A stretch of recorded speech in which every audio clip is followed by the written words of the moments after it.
தினம்தோறும் விளக்கேற்ற நல்ல எண்ணெய் இதயம் நல்லெண்ணெய். நம்மளுடைய விழுப்புரம் மாவட்டத்தில் நேற்று மதியம் வாக்கில் வந்து ஐஎம்டி வந்து நம்மளுக்கு ஒரு ரெட் அலர்ட் இஷ்யூ பண்ணியிருந்தாங்க.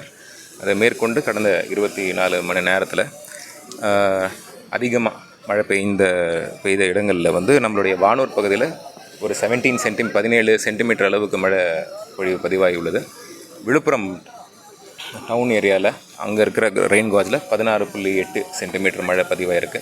மேற்கொண்டு பாண்டிச்சேரியோட பார்டரில் கண்டமங்கலம் சைடில் இருக்கிற சில ஊர்களில் பாக்கம், ராம்பாக்கம், பக்கிரிப்பாளையம், இந்த மாதிரி பூத்துறை, வானூரில் இந்த மாதிரி இடங்களில் நம்மளுக்கு 15 சென்டிமீட்டருக்கு மேலே மழை பதிவாயிருக்கு. ஸோ இதில் வந்து இப்போ கரண்ட் டேமேஜஸ் அசஸ்மெண்ட் பண்ணதில் நம்மளுக்கு வந்து ஒரு உயிரிழப்பு நடந்திருக்கு. ஆலத்தூர் கிராமத்தில் மரக்காணம் தாலுக்காவில் ஒரு 68 வயது மதிக்கத்தக்க ஒரு பெண்மணி வந்து டைல்டு ஹவுஸ் கொலாப்ஸ் ஆனனால அவங்க உயிரிழந்திருக்காங்க. 6 குடிசைகள் டேமேஜ் ஆகிருக்கு, ஒரு பக்கா ஹவுஸ் டேமேஜ் ஆகிருக்கு. இப்போ வரைக்கும் இருக்கிற ஸ்டேட்டஸ் படி 2 பசுமாடுகள் வந்து கேட்டல் லாஸில் பதிவாயிருக்கு.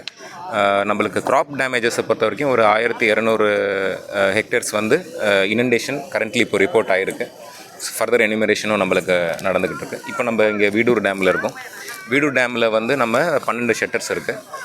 இப்போது வந்து நம்மளுக்கு 605 MCFT கொள்ளளவு இருக்கிற இந்த வீடூர் டேமில் 503 இருக்குது இப்போதைக்கு.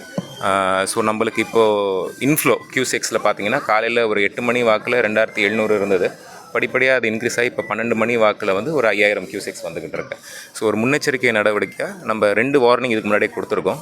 30 அடி வரும்போது ஒன்று கொடுத்துருக்கோம். இப்போ 31 ஆல்மோஸ்ட் வந்திருக்கு. ஒரு 500 Q6 வந்து டிஸ்சார்ஜ் கரண்ட்லி ஆரம்பிச்சிருக்கோம். ஸோ மேற்கொண்டு நம்மளுக்கு எவ்வளோ ஃப்ளோ வருது அப்படின்றத பார்த்துட்டு இதை ஸ்டெப் அப் பண்ணுவோம். நம்மளுக்கு இப்போ டவுன் ஸ்ட்ரீமில் இருக்கிற அனைத்து கிராமங்களுக்கு போலீஸ் தரப்புலையும், வருவாய் துறை தரப்புலையும், பஞ்சாயத்து நிர்வாகம் தரப்புலையும் எல்லாருக்கும் நம்ம அலர்ட் மெசேஜஸ் இஷ்யூ பண்ணியிருக்கோம். பாண்டிச்சேரி அரசுக்கும் அங்கே இருக்கிற மாவட்ட ஆட்சியர்கிட்டையும் இந்த தகவல் சொல்லியிருக்கோம். ஆஸ் அண்ட் வென் நம்மளுடைய அளவை பொறுத்து இது ஸ்டெப் அப் பண்ணக்கூடிய சூழ்நிலை ஏற்படும். மேற்கொண்டு இபி டேமேஜஸை பொறுத்த வகையில் நம்மளுக்கு 10 போல் டேமேஜ் ஆகிருந்தது. அதில் 8 போல் ரெஸ்டோர் பண்ணியிருக்கோம். பேலன்ஸ் 2 வேலை நடந்துக்கிட்டு இருக்குது. சாய்ந்த மின்கம்பங்கள் 7 கேசஸ் ரிப்போர்ட் ஆகிருக்கு. 7த்தையும் சரி பண்ணியிருக்கோம். மரம் முறிந்து விழுந்த நிகழ்வுகள் வந்து 22 கேசஸ் ரிப்போர்ட் ஆகிருக்கு. 22 கேசஸையும் நம்ம ரிசால்வ் பண்ணிட்டோம். மாவட்டத்தில் டிஓசியை கூட நம்மளுடைய மதிப்பிற்குரிய மானிட்டரிங் ஆஃபீஸர் இன்ஸ்பெக்ட் பண்ணியிருந்தாங்க. ஒரு 43 கம்ப்ளைண்ட்ஸ் ரெக்கார்ட் ஆகிருக்கு.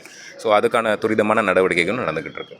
இப்போ நம்ம மாவட்டத்தில் வந்து குடியிருப்பு பகுதியில் போனால் அவங்க தங்க வைக்கப்படுங்க எத்தனை இப்போதைக்கு நம்மளுடைய ரிலீஃப் ஷெல்டர்ஸ்க்கு யாரும் இன்னும் வரல. மெஜாரிட்டியாக ட்ரெடிஷ்னலாக இப்போது வந்து ஆண்பாக்கம் அப்படின்ற ஒரு குக்கிராமத்தில் மட்டும் ஒரு தரைப்பாலத்தில் நீர் வழிஞ்சி போகிறனால ஒரு 20 ஃபேமிலிஸை மட்டும் நம்மளால் இங்கே இது பண்ணி அவங்கள நம்ம ஃபயர் சர்வீஸ் மூலயமா ரிகவர் பண்ணி நம்ம ஊராட்சியில் தொடக்கப்பள்ளியில் தங்க வச்சுருக்கோம். அவங்களுக்கு காலை உணவு வழங்கப்பட்டுள்ளது. இப்போ மதியம் வாக்கில் அங்கே தான் போகிறோம். அவங்களுக்கான ஃபுட் அரேஞ்ச்மெண்ட்ஸ்லாம் எப்படி இருக்குன்னு சொல்லி ஸோ அந்த காஸ்வேல தண்ணி குறைஞ்சதுக்கப்புறம் அவங்களுடைய வீடுகளுக்கு போவாங்க. இப்போ லேட்டஸ்ட்டு தகவல் படி நம்மளுக்கு ஐஎம்டி வந்து இன்னும் இப்போ இருக்கிற ஸ்டேட்ஸை டவுன் கிரேட் பண்ணியிருக்காங்க. சிவப்பு அலர்ட்டாக இருந்தது வந்து இப்போ மஞ்சள் அலர்ட்டாக ரிப்போர்ட் ஆகிருக்கு. ஸோ அந்த தகவல் நம்ம எல்லாருக்கும் ஷேர் பண்ணியிருக்கோம். க்ளோஸ் வாட்ச் பண்ணிக்கிட்டு இருக்கோம். எல்லா துணை ஆட்சியர் லெவல்லையும், உதவி திட்ட அலுவலர் லெவல்லையும், ஒவ்வொரு ஒன்றியங்கள்லையும், ஒவ்வொரு தாலுக்குலையும் ஸ்டேஷன் பண்ணி வச்சுருக்கோம். ஸோ கண்டினியூஸ் மானிட்டர் பண்ணுறதுக்கு பார்த்துக்கிட்டு இருக்கோம். இல்லை இப்போதைக்கு நம்மளுக்கு வந்து கான்ஸ்டன்ட் அந்த ஃபுல் கோஸ்டலுக்கு தான் அலர்ட்டை கொடுத்துருக்காங்க, யாரும் போக வேணாம்னு சொல்லிட்டு. நம்மளுக்கு இப்போ தீபாவளிக்கு முன்னாடி ஒரு 3 நாள் முன்னாடி நம்ம இந்த அலர்ட் நம்ம ஏடி ஃபிஷரிஸ் உதவி இயக்குனர் ஃபிஷரிஸ் சொல்லி அமைச்சிருக்கோம். மீனவர்களும் அவங்களுடைய படகை வந்து சேஃபாக நம்மளோட கரையோரமாக வச்சுருக்காங்க. ஸோ இப்போதைக்கு எதுவும் இல்லை. இன்றைக்கி வந்து இப்போ திருவள்ளூர், ராணிப்பேட்டைக்கு தான் அலர்ட் கொடுத்துருக்காங்க. ஸோ நம்மளும் அந்த செய்திக்காக தான் வெயிட் பண்ணிகிட்டு இருக்கோம். மேபி 1 or 2 days நம்மளுக்கு அதிகாரப்பூர்வ தகவல் வந்ததுக்கப்புறம் நம்ம மீனவர்கள்ட்ட அதை கம்யூனிகேட் பண்ணி அவங்க கடற்கு மீன் பிடிக்க சொல்கிறதுக்கான அறிவுரைகள் வழங்குவோம். ஓகே, நன்றி. தேங்க்யூ.